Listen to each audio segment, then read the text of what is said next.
Yo! Hello tout le monde, j'espère que vous allez bien, bienvenue dans cette nouvelle vidéo où nous allons décrypter les tendances pour la nouvelle saison printemps-été 2025 qui arrive à grands pas. On va voir ensemble tout ce que la mode nous réserve pour les mois à venir. On va parler de style, on va parler de couleurs, de motifs, d'accessoires. C'est une revue complète, il n'y aura qu'une seule vidéo. Donc on commence tout de suite parce qu'on a beaucoup de choses à voir.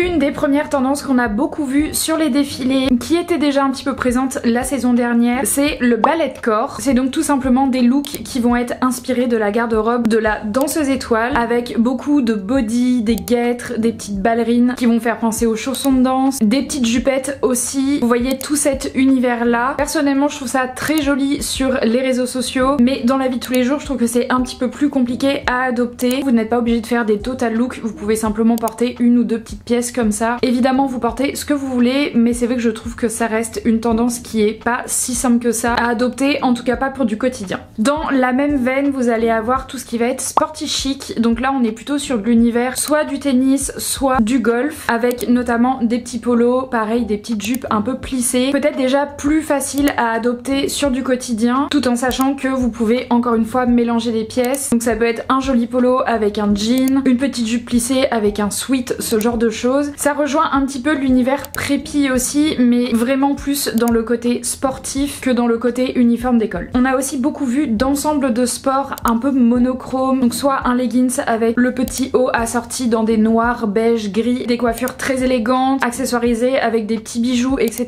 Toujours dans le but d'avoir un look assez décontracté, mais néanmoins très chic et très élégant. Une deuxième tendance qu'on a beaucoup vue, ça va concerner tout ce qui est pantalons et les pantalons larges et taille basse de manière générale. On en avait déjà l'été passé, ça a continué un petit peu cet hiver et on est encore en plein dedans pour 2025. Tout ça c'est quand même ancré dans une mode années 90-2000 et on est encore dans cette mode là. Même s'il y a d'autres pièces de d'autres dressings, vous verrez un petit peu plus tard, qui reviennent, il n'empêche que la tendance de fond reste quand même vraiment sur ces décennies là. Personnellement le jean taille basse un peu large c'est complètement ce que je porte actuellement, donc ça me va très bien, mais si vous êtes un peu moins taille basse vous pouvez aussi l'adopter en taille haute, ça reste quand même une tendance qui est encore très présente. Troisième tendance qu'on n'avait pas forcément vu venir, c'est la combi pantalon type un peu worker. Personnellement ce n'est pas du tout le genre de pièce que j'aime, j'en ai une que je porte vraiment très rarement. Je trouve que c'est pas ultra intéressant en termes de construction de look. Vous la portez une fois, elle fait son petit effet sur le moment, mais c'est vrai que pour la réinterpréter c'est pas forcément la pièce la plus simple. Donc pourquoi pas pour du one shot, mais si vous voulez l'adopter dans du quotidien, je suis pas sûre que ce soit forcément le bon investissement, dans le sens où je pense que ça reste une pièce où on peut se lasser plus vite. Par contre ce que vous pouvez faire pour donner un semblant de combi pantalon, c'est simplement de prendre une veste en jean avec un pantalon en jean, et même si c'est pas accroché entre les deux, ça vous fera quand même un total look et ça reste une bonne alternative. Quatrième tendance qui reste quand même une tendance de fond, c'est tout ce qui va être costume. Encore une fois on nous le ressort à toutes les saisons, mais c'est vrai que ça reste des indispensables de la garde-robe basique. Cette fois-ci c'est les coupes qui vont changer un petit peu. Il y a une grosse tendance sur l'oversize, là on est plutôt sur des coupes un peu plus près du corps, sans être forcément ultra cintré non plus. Finalement des coupes assez basiques qui vont parler à plus de monde. Personnellement je vais avoir plus d'affection pour le très oversize ou alors sinon pour le très cintré. J'aime un petit peu moins l'entre-deux, mais encore une fois portez les coupes qui vous plaisent le plus, et si vous avez un costume qui traîne dans votre armoire c'est le moment de le ressortir. Cinquième tendance, ça va être le retour au maximalisme de manière générale, que ce soit au niveau des vêtements ou des accessoires, des couleurs, des matières. Pour cette nouvelle saison on met le paquet et on n'hésite pas. C'est vrai qu'on a eu tendance à être beaucoup plus dans des choses très minimalistes dernièrement, avec des couleurs assez neutres, une mise en beauté assez simple, une accessoirisation assez simple, et là vraiment ce qu'on veut c'est tout l'inverse. Donc si vous avez des couleurs pétantes c'est le moment de les sortir, si vous avez des gros bijoux c'est le moment de les sortir aussi, n'hésitez pas. La sixième tendance est une tendance que j'ai trouvée plutôt sympa, c'est un retour du boho style, c'est-à-dire des tenues qui vont être inspirées du mouvement hippie. Donc on va avoir beaucoup de franges, de froufrou, de transparence, on est vraiment sur des tissus légers, fluides, qui volent et qui nous font tout simplement penser à la liberté de ce mouvement hippie. Vous voyez toute cette vibe un peu Coachella aussi, ce genre de choses. Je vous avoue que je n'ai rien dans ma garde-robe dans cette esthétique là, mais ça reste quand même une tendance qui me parle, donc à voir ce que nous proposent les magasins de prêt-à-porter et de comment je vais pouvoir m'imprégner de cette tendance. Dans la même veine que les ensembles de costumes, on a un retour au lady look. Ça va être notamment inspiré des tradwives avec leurs petits ensembles de tailleurs très chic, très Chanel, Chanel finalement, très Jackie Kennedy aussi. Je sais pas trop quoi penser de cette tendance, je trouve ça à la fois très joli et en même temps quand on sait d'où ça vient, je suis pas sûre d'aimer les images que ce genre d'outfit peut véhiculer. Ça reste de la mode, on est d'accord, mais la mode a toujours été un moyen de faire passer des messages, donc pourquoi pas, mais à condition que ça reste qu'une tendance de mode. 8ème tendance que je n'avais absolument pas du tout vu venir, c'est le retour des parkas. Alors personnellement je trouve ça super moche, surtout superposé avec une jolie robe dessous, mais écoutez, pourquoi pas, il faut de tous les goûts pour faire un monde. J'ai pas grand chose à dire sur cette tendance. Si vous avez une parka, que vous avez une jolie robe et que vous aimez le mélange des deux, faites-vous plaisir. Pour ma part, je vais clairement passer mon chemin. Pourtant habituellement j'aime les looks qui sont assez opposés, où on a des pièces qui sont un peu en contradiction, mais là je vous avoue que je ne comprends absolument pas, donc encore une fois ça sera pas pour moi. Et enfin, dernière tendance mode avant de passer aux couleurs, aux matières et aux motifs, c'est tout ce qui va être jupe et robe ballon. On en a déjà vu un petit peu sur l'été dernier et notamment sur cet hiver, mais écoutez, elle continue à faire son ascension. Personnellement j'adore, je trouve que ça change des coupes qu'on a l'habitude de voir. En plus je trouve que ça reste adaptable à un peu n'importe quelle morphologie, un côté ultra cute et en même temps vous pouvez complètement le décaler et casser ce côté un peu princesse en mettant par exemple un gros sweat, un polo de golfeur comme on a pu le voir juste avant. Personnellement j'aime beaucoup et d'ailleurs je me suis acheté un patron pour pouvoir m'en faire une. Ça a l'air d'être assez facile, mais on verra ça dans une autre vidéo.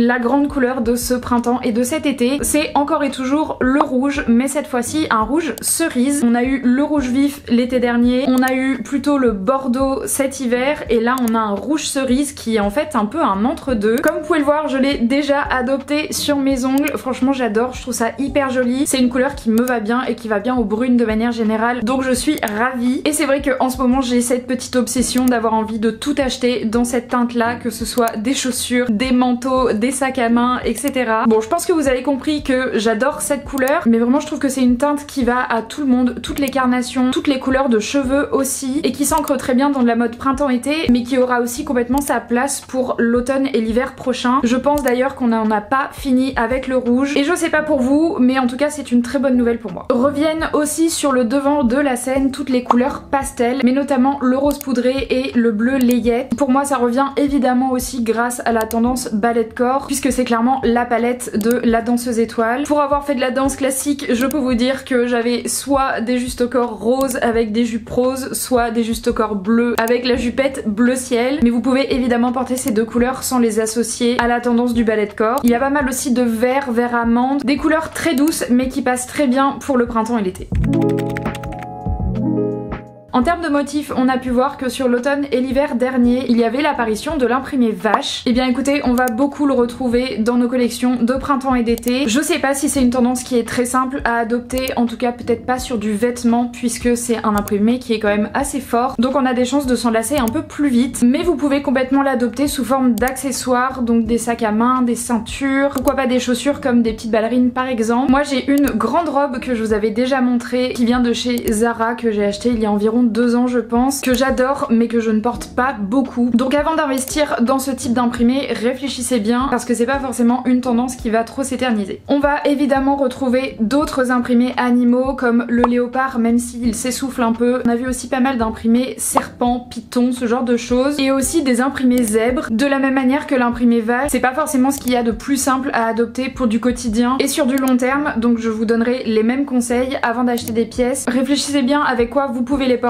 pour ne pas vous en lasser trop vite et puis pour que ça vous serve réellement. Et enfin le dernier motif qu'on a beaucoup vu, c'est l'imprimé rayure, mais cette fois-ci avec des grosses rayures, un petit peu comme des polos de rugbyman. Personnellement j'aime beaucoup les rayures mais plutôt fines, donc je sais pas trop si j'arriverai à adopter cette tendance là, mais sachez qu'on risque d'en retrouver beaucoup plus que d'habitude, que ce soit sur des hauts, sur des robes, sur des jupes, donc si vous aimez c'est le moment de le porter. En termes de matière, ce qu'on a beaucoup revu ça va être le daim principalement. Je vous en avais déjà un petit peu parlé dans les tendances automne-hiver, puisque le daim commençait à revenir et visiblement il s'est bien installé puisqu'on en retrouve encore pour ce printemps et cet été. Je trouve que c'est des matières qui font quand même plus penser à l'automne, mais vous pouvez quand même complètement les adopter, que ce soit en accessoires type sac à main ou chaussures, mais aussi en vêtements, notamment avec des petites jupes. C'est plutôt mignon, ça peut rentrer dans l'esthétisme beau / Coachella, donc pourquoi pas.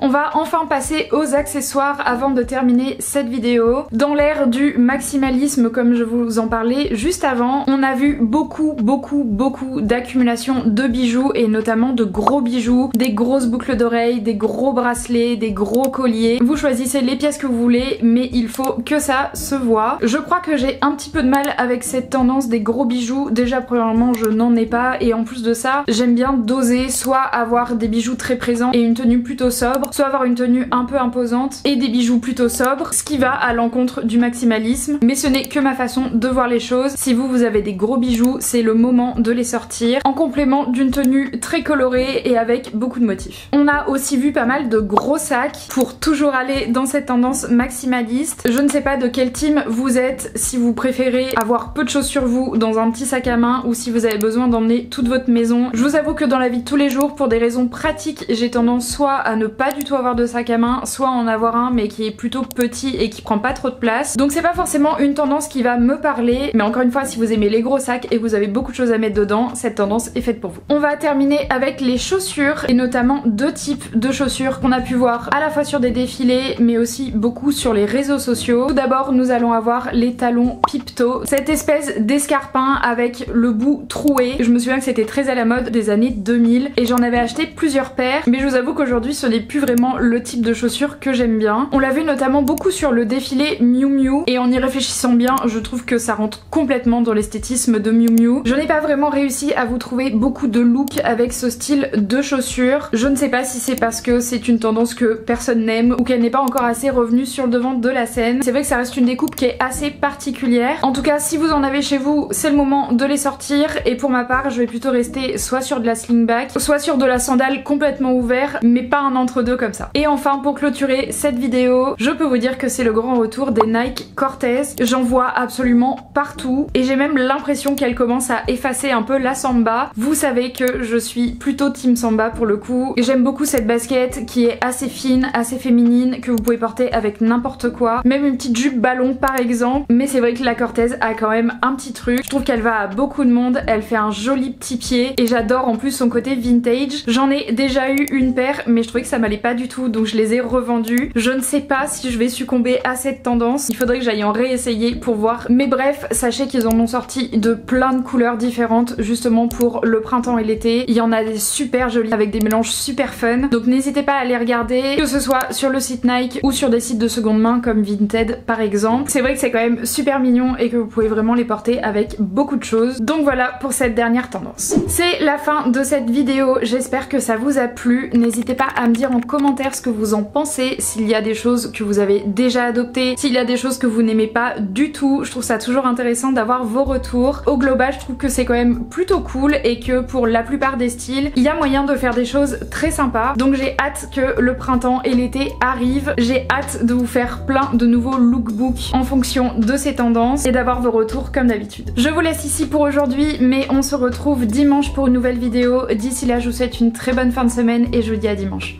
Ciao!